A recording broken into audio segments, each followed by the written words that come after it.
Is it true, I read this somewhere, is your music being boycotted in Cuba? Well, they don't play my music on the radio. They're not allowed, DJs, to play my music and announce my name. But they still do it.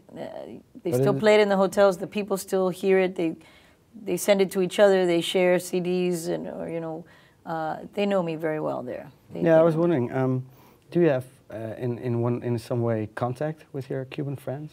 Well, I have a lot of contact with people that leave Cuba or that have visited or that go, mainly the people that left even recently. And I was joking that I found out from a guy this last week that when conga came out in Cuba, they even invented a dance called El Juanito, which means Juanito is like John in Spanish, which they got from the Americans that would dance Latin music a certain way, and they invented this whole dance around conga, and they loved it. They loved, and Mi Tierra, of course, was huge for all the people in Cuba there. So they're very well aware. So you're hearing music from, yeah. Yes, yes, no, I hear. I get a lot of feedback. And when I was at the UN in the 47th General Assembly back in 1993, I think it was. I was part of the diplomatic team, and you know, Castro had specifically asked someone in his diplomatic team to get all my records. I don't know what he was going to do with them.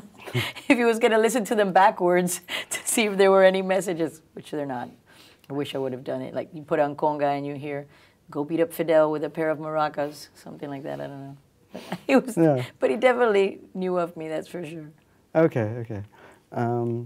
Yeah, about your last two albums, well, 90 Miles is clear you going back to the Cuban roots. Yes. Unwrapped was also well, a sober album. Is it that the last few years are you going back to your roots? Is it well, to me it's always been important because you know what I was telling a journalist, if you put on Primitive Love and Let It Loose, which are the albums that had Dr. Beat and Conga, if you listen to that record now, you will hear all these same things that you're hearing on the Cuban album, but mixed in with like, you know, really funky drum things that were happening at the time. So it's not that we've ever gone away from that. It's just that in certain ways, we've either used it more or less. Like on, there's a song called Love Toy that's a cha-cha, totally blatant cha-cha on Let It Loose. There's Surrender Paradise on Primitive Love that is the same rhythm as Esperando. So back then, what you heard was us bringing these rhythms to a mass pop market that we were fortunate enough to do. Now we can do just those legitimate rhythms without the mix because right now, I mean, musically, that's where we are. So we've always, all along, had that very much a part of our sound.